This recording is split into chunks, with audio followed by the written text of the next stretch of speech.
Rosie Revere, Engineer by Andrea Beatty and pictures by David Roberts.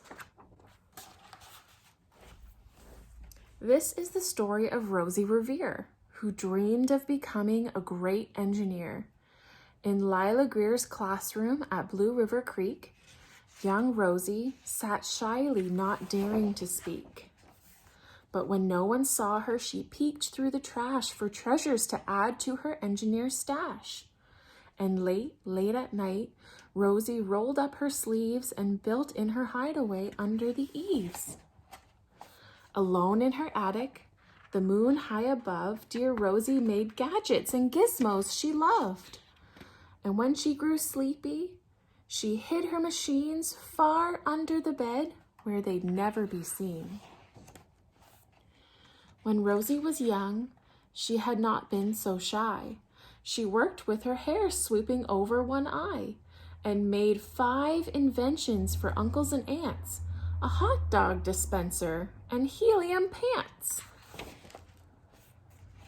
The uncle she loved most was zookeeper Fred. She made him a hat to keep snakes off his head, from parts of a fan and some cheddar cheese spray, which everyone knows keeps pythons away. And when it was finished, young Rosie was proud, but Fred slapped his knee and he chuckled out loud. He laughed till he wheezed and his eyes filled with tears, all to the horror of Rosie Revere, who stood there embarrassed, perplexed, and dismayed. She looked at the cheese hat and then looked away. "I love it," Fred hooted. "Oh, truly I do." But Rosie Revere knew that could not be true. She stuck the cheese hat on the back of her shelf and after that day kept her dreams to herself.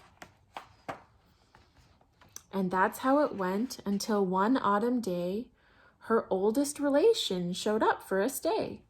Her great Aunt Rose was a true dynamo who'd worked building airplanes a long time ago.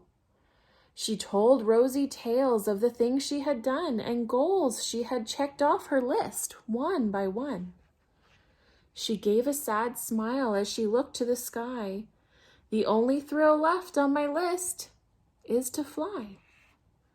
But time never lingers as long as it seems. I'll chalk that one up to an old lady's dreams." That night, as Rosie lay wide-eyed in bed, a daring idea crept into her head. Could she build a gizmo to help her aunt fly?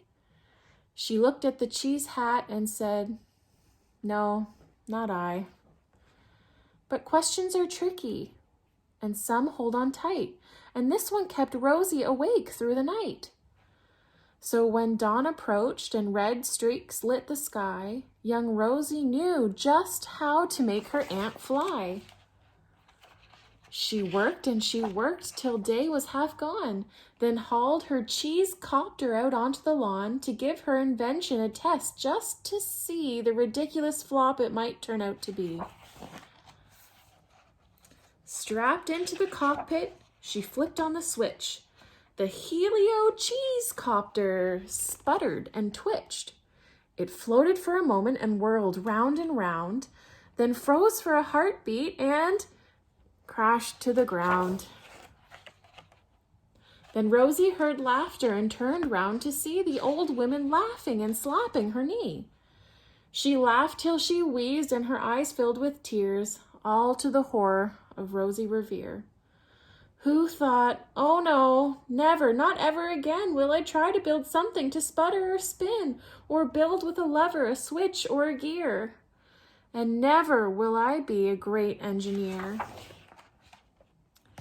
She turned round to leave, but then great Aunt Rose grabbed hold of young Rosie and pulled her in close, and hugged her and kissed her and started to cry. "You did it! Hooray! It's the perfect first try. This great flop is over. It's time for the next." Young Rosie was baffled, embarrassed, perplexed. "I failed," said dear Rosie. "It's just made of trash. Didn't you see it? The cheese copter crashed."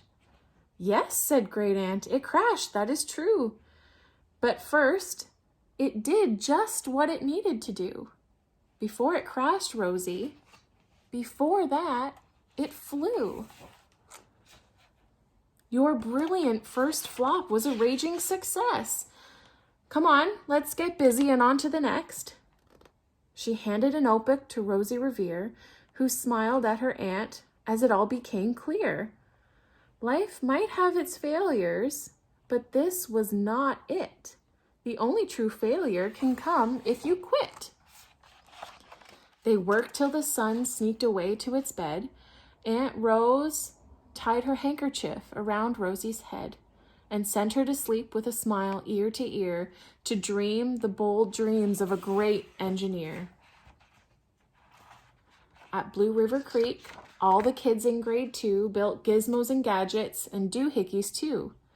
With each perfect failure, they all stand and cheer, but none quite as proudly as Rosie Revere.